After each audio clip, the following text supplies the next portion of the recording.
In this very in-depth forecast, southern Georgia and northern Florida are currently being monitored for the potential of severe weather, as a slowly progressing southward moving line of storms could harbor the potential of scattered damaging wind gusts upwards of 40 miles per hour, the possibility of an isolated tornado or two, and the possibility of isolated large hail. The Midwest is also expected to see some severe weather with scattered semi-discrete supercells that could harbor the potential of scattered damaging wind gusts upwards of 50 miles per hour, scattered large hail upwards of 1.5 inches, and an isolated tornado is possible. Everything you need to know on Project Gladiator.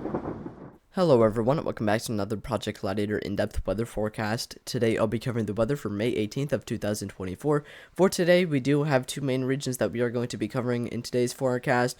First is going to be the slight risk for northern Florida into southern Georgia, where we could see some scattered severe thunderstorms, as well as another slight risk for central Wisconsin into the upper peninsula of Michigan, including extreme northeastern Minnesota. We do have a couple additional marginal risks, including a marginal risk for southwestern Nebraska into eastern Colorado and western Kansas, as well as a marginal risk attached to our other risk for severe thunderstorms across the southeastern United States, where we could see the potential for some isolated severe thunderstorms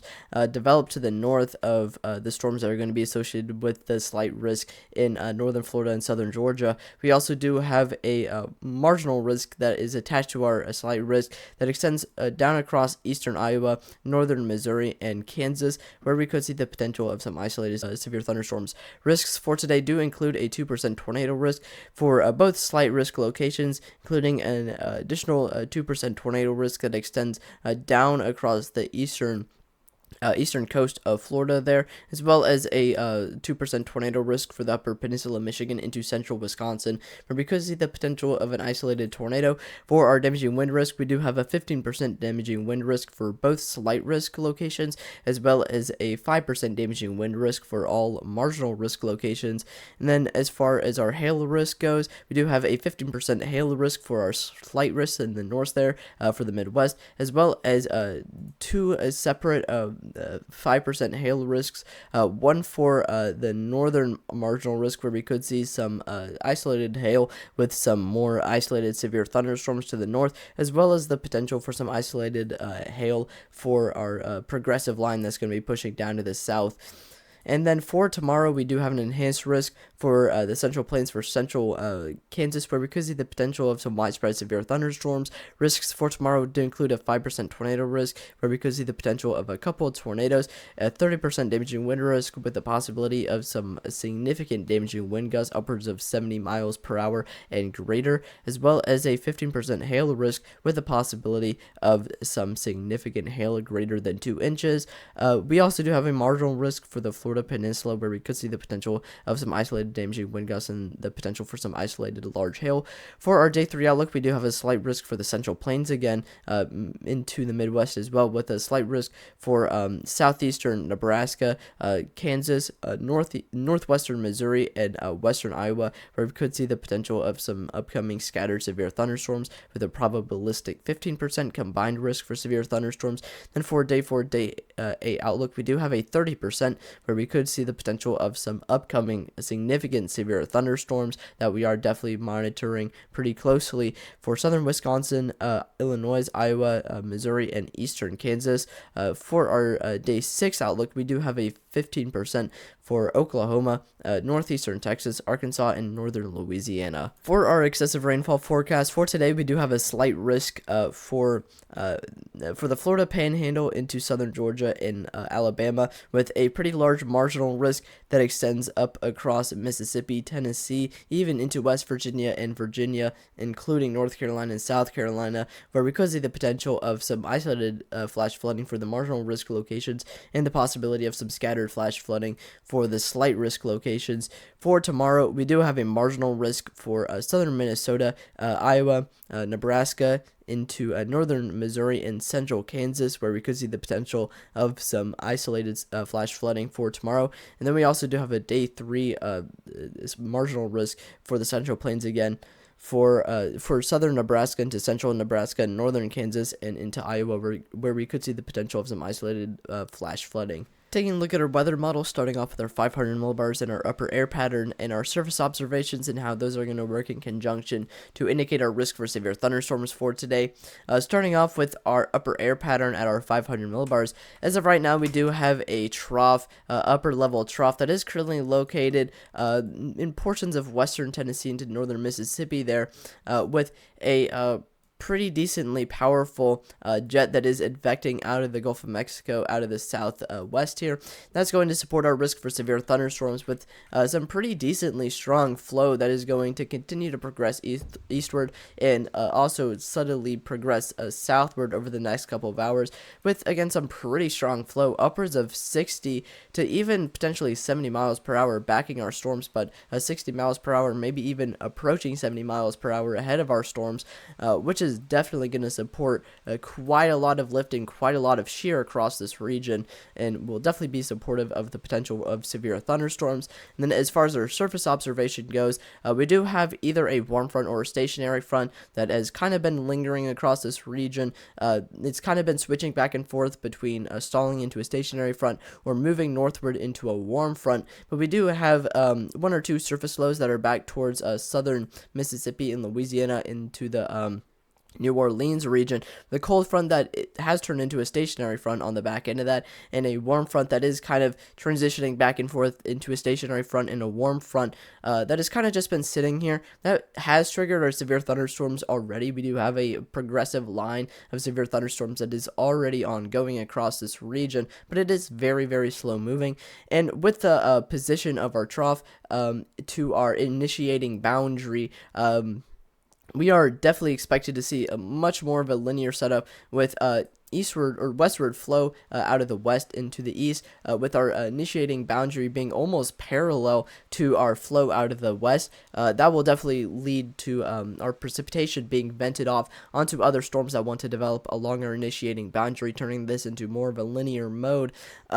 But it will also detach from our initiating boundary and kind of just move with our upper air trough here, with our upper trough, and will slowly progress further down to the south as our trough also moves further down to the south as well. And then further to the north, we won't really have too much direct support to really support much of a risk for isolated severe thunderstorms. The majority of this should be fueled by just hot air that's just going to be sitting across this region, hot springtime, summer-like air that's just going to be sitting across this region that's going to rise and support some isolated severe thunderstorms. We will have a little bit of influence from our trough, but it will definitely be much more on the weaker side of things, especially with the fact that it is going to slowly progress further down to the south. Further to the north, with our northern marginal risk, we do have a cold front that is progressing into this region that is going to trigger our severe thunderstorms as they move into this region. And you can already tell that we have a really powerful trough here that is negatively tilted with a 700 or 500 millibar jet here, upwards of the mid 70 miles per hour across this region, that is expected to strengthen and move into this region with a jet that's going to round the base of this trough that is going to reach upwards of 80 miles per hour further off to the west. That's going to feed into this region, and our storm should get just the nose of this with 500 millibar flow that is expected to get upwards of the upper to mid 50 miles per hour, that in potentially even the 60 miles per hour, that it is going to be just immediately to the west of our storms. That will definitely support the risk for severe thunderstorms and definitely lead to a lot of shear across this region. And with the geometry of this trough and the position of our cold front, you can already tell that we are expected to have a little bit more of a discrete mode here, semi-discrete mode as well, where we could see a little bit more development than it being more isolated, which is going to turn into more of a semi-discrete mode if we get more than isolated severe thunderstorms across this region, and we just have rain all over the place along the cold front due to the strong forcing along the cold front. But regardless, with the perpendicular nature of our initiating boundary to our trough aloft, that will definitely support much more of a semi-discrete to discrete mode across this region. Taking a look at our low-level jet and how that is expected to affect our directional shear and the risk for tornadoes across this region, we are expected to see a decently strong low-level jet. We are starting with the north here with the northern 2% tornado risk for the Midwest. We are expected to see a decently strong low-level jet out of the south here. compared to flow out of the west at our 500 millibars. You can already kind of tell how our photographs are going to look. You can definitely tell that we are expected to see some pretty decent varying of the winds and quite a lot of directional shear due to this low-level jet. It is going to be moderately strong to weak with low-level jet winds at 850 millibar, upwards of 30 to potentially 40 miles per hour across this region. Definitely a little bit more on the modest side of things, but we'll definitely be able to support some weaker directional shear and the potential for an isolated tornado or two across that region. Further down to the south for our other 2% tornado risk with that progressive line, we are expected to see a weaker low-level jet as well, with some pretty strong 850 millibar flow that's going to be backing our storms that may not necessarily really affect the tornado risk too much because of the fact that it is going to be backing our storms, with 850 millibar flow backing our storms anywhere from 50 to potentially 60 miles per hour across this region, which will definitely lead to some decently strong directional shear on the back end of our storms. However, with winds that are going to be pushing down to the south on the backside of our storms here, that won't really affect our tornado risk too much. But ahead of our storms, we will also have a fairly weak low-level jet with 850 millibar flow that is expected to get upwards of the mid 20 miles per hour across this region. It's definitely going to be very, very weak and may support some very weak directional shear that may support the bare minimum risk of maybe some weak spin up in the atmosphere and perhaps an isolated tornado or two across this region. However, this low-level jet is definitely very, very weak. Taking a look at our 200 millibar jet and how that is expected to affect our overall risk for severe thunderstorms with the fluence, as well as how that's going to affect our risk for hail with our speed shear. Starting off with the southern slight risk, we definitely have some pretty noticeable defluence aloft that will likely lead to a pretty decently sized void in the upper levels of the atmosphere, the upper levels of the upper air. And what that will do is that will kind of create a void in the upper levels of the atmosphere, and in the mid levels and the lower levels,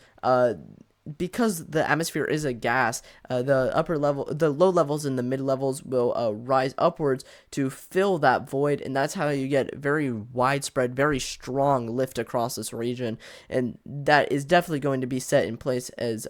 we definitely have some pretty noticeable defluence. We don't really have a really noticeable 200 millibar flow aloft here. However, to the north, we definitely have a pretty strong 200 millibar jet, upwards of 100 knots to the north there, that will definitely support a pretty decently sized hail risk across that region with some pretty strong shear, especially with little to no 500 millibar flow to the north, but really strong 200 millibar flow that will definitely support a lot of speed shear. And if we have instability, if we can get a strong updraft going, which may be a little bit harder because this is a marginal risk and we may have some weaker instability, especially with the fact that we don't have a warm front that is fully pushed all the way to the north here, leading to some more limited instability. If we can get a strong updraft going, we could definitely see some isolated large hail come out of that. However, we will definitely see much more of a weaker hail risk as the result of the fact that we don't really have really strong 200 millibar flow that is going to be extending down to support really much directional or speed shear to really support all that much of a hail risk with our progressive line. However, to the north, we will definitely have some pretty strong 200 millibar flow with 200 millibar flow that is expected to be feeding into this region upwards of the upper 70 knots and potentially even the low 80 knots across this region, which will definitely support some pretty decently sized speed shear across this region. It will definitely be supportive of the potential for some scattered large hail. Taking a look at our storm relative felicity and how this is going to affect our tornado risk across this region. Again, storm relative felicity is directional shear.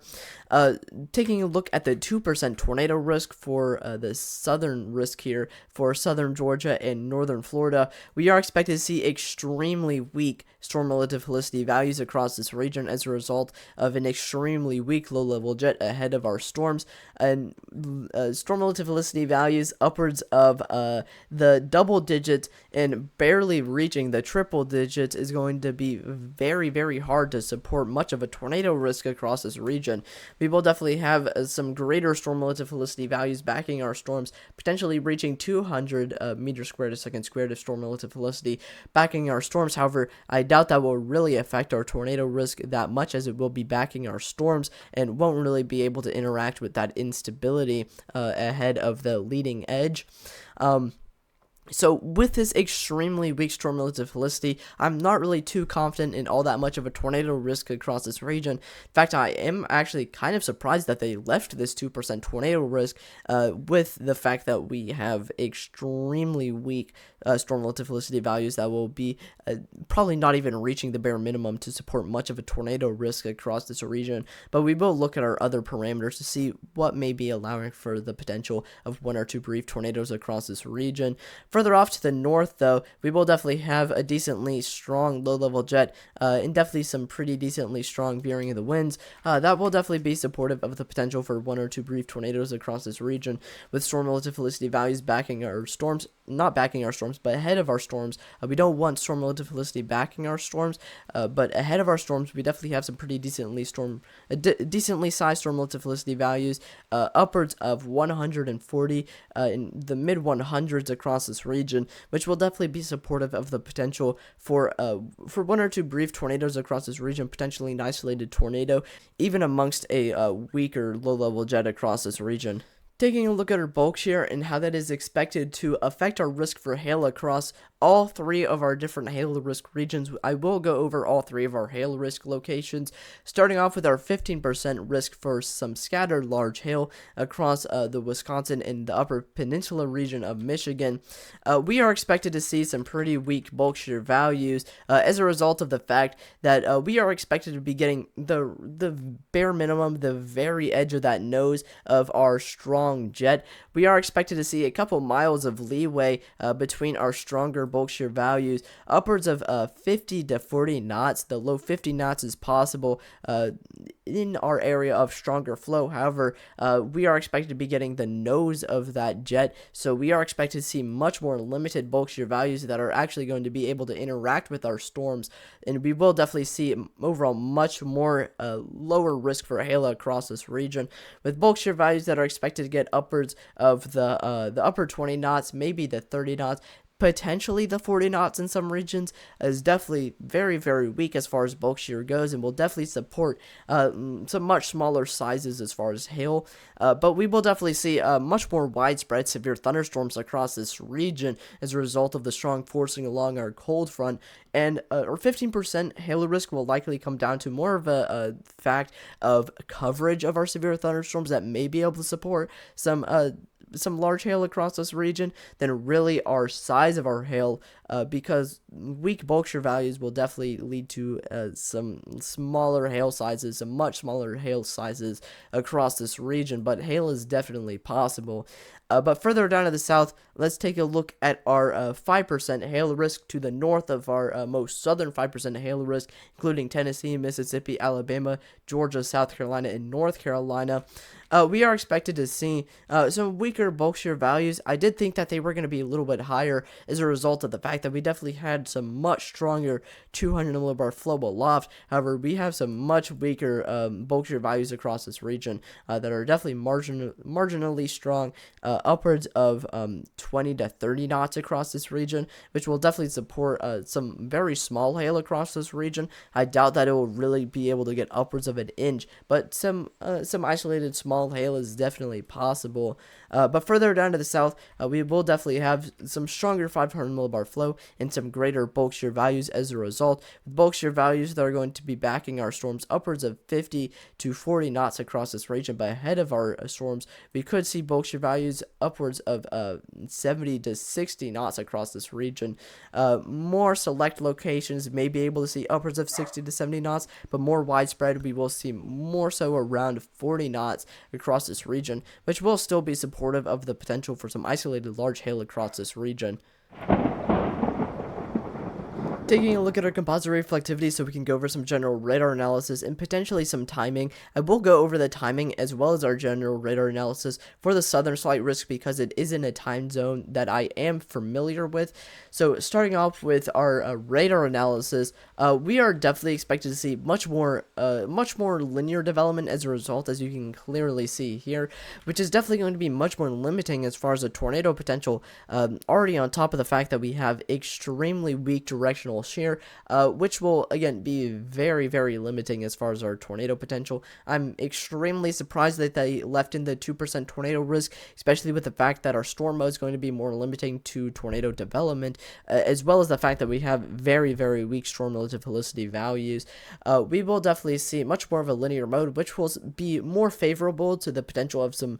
damaging wind gusts, which is the primary driving risk for the slight risk region. Again, we could definitely see the potential of some scattered damaging wind gusts across this region that aren't necessarily expected to be too strong, but we will look at those towards the end of this video.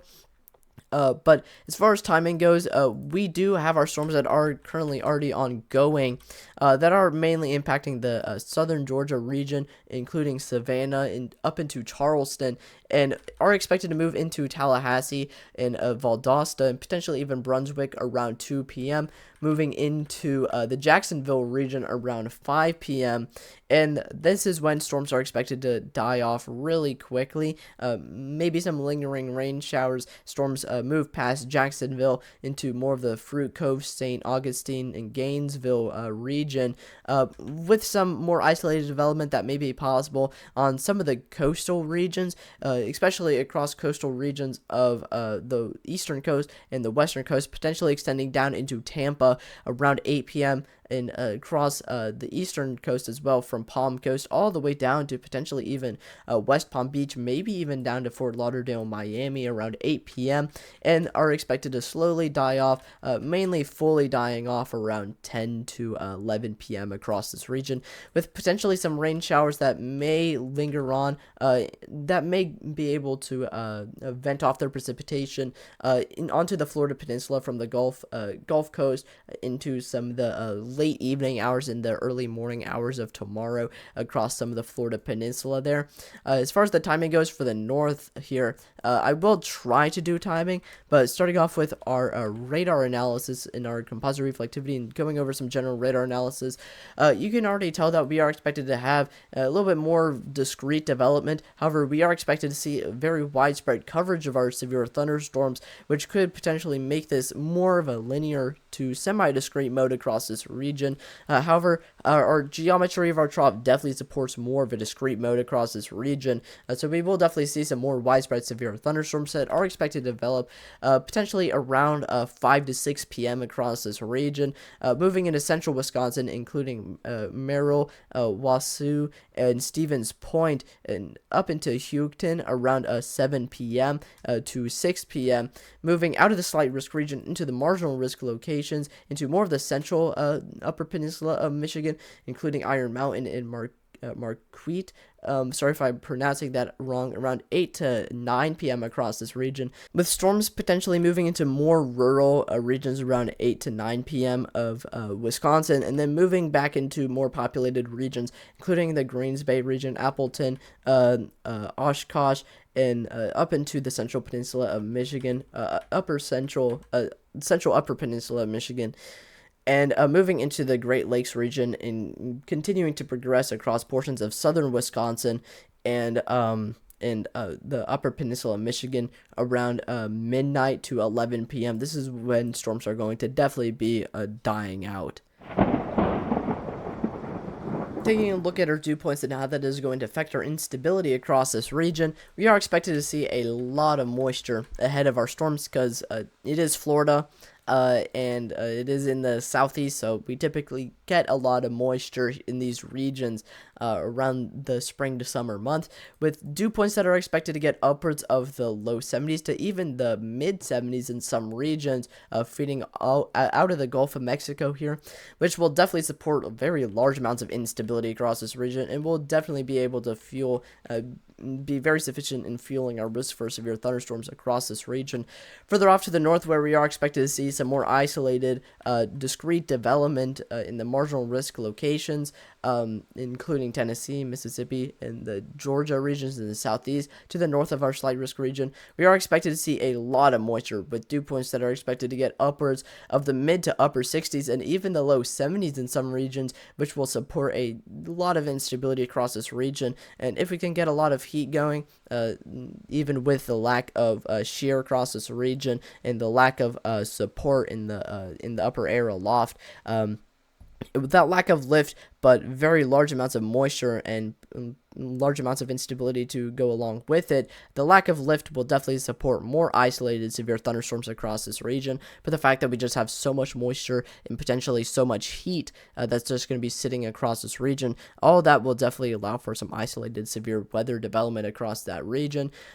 Further off to the north into the slight risk for the Midwest, we are expected to see much more limited dew point values, dew points that are expected to get upwards of the mid 50s, maybe even the low 60s in some regions, but mainly lingering around the mid 50s, which will support definitely a lot more modest instability across this region. Taking a look at our temperatures and how that's going to affect our instability, we are expected to see a lot of heat that's going to build across Florida because, again, it is Florida. We are expected to see temperatures that are expected to get upwards of the upper 80s and even the low 90s in some regions, which is expected to be, again, extremely hot. On top of the very large amounts of moisture that we have across this region, we are definitely going to see very large amounts of instability that are going to be fueling our severe thunderstorms. Further down to the south, we may even be able to see temperatures that may even reach the low 100s in portions of the Florida Peninsula in the middle of May, which is absolutely insane. Which may support more discrete development further down to the south, as we won't really have a whole lot of forcing from any frontal boundaries, but just the fact that we have so much instability from all this heat, that will definitely allow for a rising air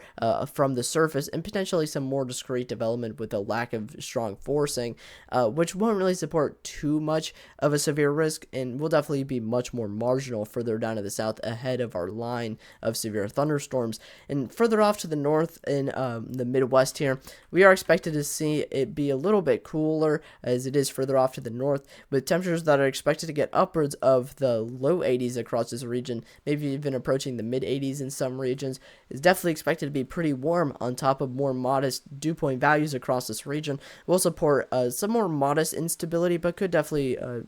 be more moderately strong to potentially more weak across this region. It is mainly the dew points that are going to be more limiting across this region. Taking a look at our lapse rates and how that's going to affect our instability and our risk for hail, starting off with a southern slight risk, we are expected to see some more modest lapse rates values across this region, which will likely be overall more limiting compared to how high the bar is for our dew points and our heat across this region. Just our sheer moisture in our heat across this region will definitely support quite a lot of instability. However, our lapse rates could potentially be a little bit more limiting, not only for our hail risk, as we won't really have as large of a layer for hail development, and our updrafts will definitely have to work harder to support hail development and keep those rain particles aloft, but with how high the bar is with just the sheer heat and the sheer moisture across this region, weaker lapse rates could potentially be more of a limiting factor, even if they are a little bit more on the modest side of things. With lapse rates that are expected to be not in the 60s, we could definitely see lapse rates that may be able to get upwards of the upper 6s and potentially even the low 7s in some regions. However, they are definitely going to be a little bit more on the limited side of things and could potentially be a little bit more limiting. But further off to the north, where we are expected to see more modest dew point values, which could be a limiting factor by itself, we are expected to see some pretty decent lapse rate values across this region, with lapse rates that are expected to get upwards of the mid 7s across this region, which will likely aid in our overall risk for hail, which will definitely be needed amongst weaker bulk shear values. But this will also definitely support larger instability values amongst our large amounts of heat at the surface and weaker dew point values. We could definitely see some more moderately strong CAPE values as a result of our lapse rates amongst our weaker dew point values. Plus, this will also aid in our hail risk. Taking a look at our 700 millibar temperature and our convective inhibition and how that's going to affect our risk for severe thunderstorms and our instability, we are expected to see a lot of warm air advection out of the south. However, we don't have a cap across this region. The cap has already been broken. However, storms just haven't developed yet because we don't really have a whole lot of forcing from really any initial boundary just yet. However, as this outflow boundary continues to push to the south and that line of severe thunderstorms continue to push to the south, we shouldn't really see too much inhibition that's really going to inhibit it from doing much. However, by the time it does push further down to the south, it will likely encounter some issues with strong warm air advection from the south and a constant elevated mixed layer being advected into this region. However, I doubt that the cap will really affect our storms really too much, because once our cap has already broken, I don't think it's going to be put back on, because the fact that we have so much moisture and so much heat across this region, it shouldn't really be put back on if it's already been taken off. But further to the north, we do have a little bit more of a issue with convective inhibition, as we do have a cap that is currently in place across this region, but that cap is expected to break, so not really too many issues there. In fact, that cap should also aid in overall instability building at the surface, which will definitely be needed with the fact that we have so little moisture at the surface, and that will definitely allow for overall storms to be a little bit more explosive than what would typically be expected without this cap. Plus, warm air advection will likely lead to a weak elevated mixed layer across this region, but will likely be definitely really more on the weak side. But will definitely allow for a little bit more explosive storm development. However, with the warmer advection and the weak moisture across this region, by the time the sun sets, we will definitely see a very large amount of convective inhibition be put back in place across this region, and will choke out our storms by the time the sun sets. Taking a look at our cloud cover and how that's going to affect our instability, as of right now, we do have quite a lot of cloud cover across the slight risk region. That is likely as a result of the fact that storms are currently ongoing. However, I doubt that this will really affect our risk for severe thunderstorms too much. We may want to watch that though, because the lack of cloud cover will lead to overall a greater risk for severe thunderstorms, as we have stronger surface heating and more surface instability. But with cloud cover across this region, we may have weaker surface instability. Further to the north, though, in the marginal risk, where we could see the potential for some more discrete development as a result of warm air just sitting here, we do have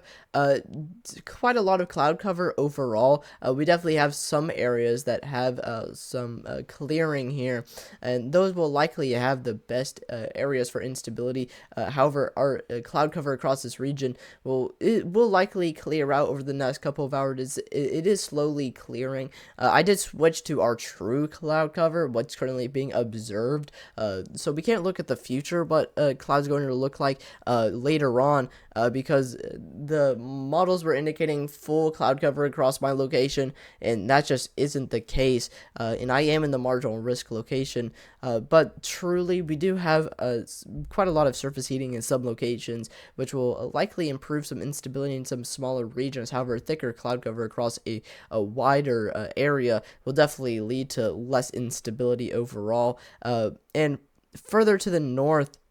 where we are expected to see the other risk for severe thunderstorms, we have little to no cloud cover across this region, with some pretty decently warm temperatures across this location and some weaker dew point values. The lack of cloud cover will definitely be a substantial aid in our overall risk for severe thunderstorms. Taking a look at our instability and how that's going to fuel our severe thunderstorms, starting off with a slight risk for northern Florida and southern Georgia, we are expected to see some pretty decently strong Cape values across this region. Cape values that are expected to get upwards of upper 2,000s and even the mid to low 3,000s across this region, which will be more than sufficient in fueling our severe thunderstorms across this region, and even the potential for additional development along some of the coastlines here, with potentially a sea breeze that may blow in from the Atlantic Ocean. That may trigger some more isolated development, as we won't really have a whole lot of forcing along the sea breeze, but we will definitely have some pretty decent instability to fuel those severe thunderstorms that may be possible further along the coast. I doubt that, again, that will really support much of a tornado risk, as we will definitely see little to no storm relative felicity along the coastline there. Further up to the north, though, we will definitely have quite a lot of instability, with Cape values that are expected to get upwards of the 1000s and potentially even approaching the 2000s in some regions, which will definitely be more than sufficient in fueling our severe thunderstorms across this region. And we could definitely see the potential for our various hazards, including the potential for large scattered hail and the potential for some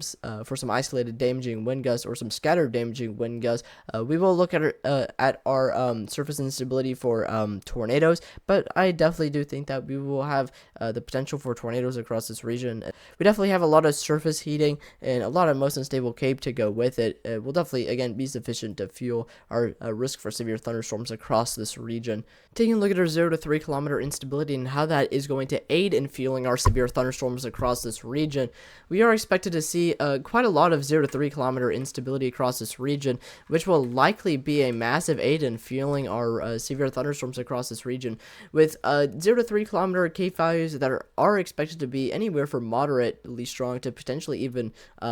getting to those upper ranges. Will definitely be a massive aid in fueling our severe thunderstorms overall, and even perhaps the potential for tornadoes across this region. Further off to the north in the Midwest, we are expected to see weaker 0 to 3 kilometer instability, which is expected with the weaker dew point values, but very weak as 0 to 3 kilometer instability may be a very weak aid in fueling a risk for severe thunderstorms, as it is not zero. However, 0 to 3 kilometer instability this week may not really support all that much aid at our low levels, but we will definitely have some pretty decently strong, most unstable Cape and surface-based Cape to fuel our severe thunderstorms regardless.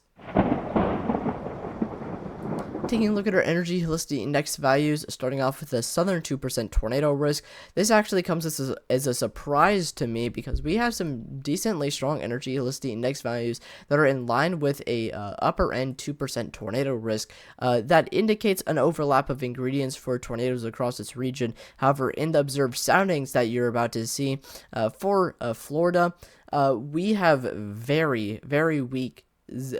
storm relative felicity values, and we have hardly any directional shear in the low levels, very little curvature in the low levels of our hodograph to basically none at all. Is actually an extremely big surprise to me that we have any sort of energy helicity index values across this region. That would indicate the potential for 1 or 2 brief tornadoes across this region. I'm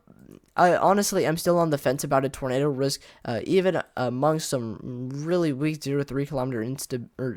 even amongst some weak storm relative felicity values across this region. Some decently strong, most unstable Cape values could support a strong updraft and maybe support some weak rotation and perhaps an isolated tornado. I definitely think an isolated tornado may still be on the table. However, that risk may be fairly low with the fact that we have an extremely weak low-level jet. Further off to the north, though, we definitely have some pretty decently strong energy helicity index values that are definitely in line with a 2% tornado risk across this region. So not strong, as I was saying, but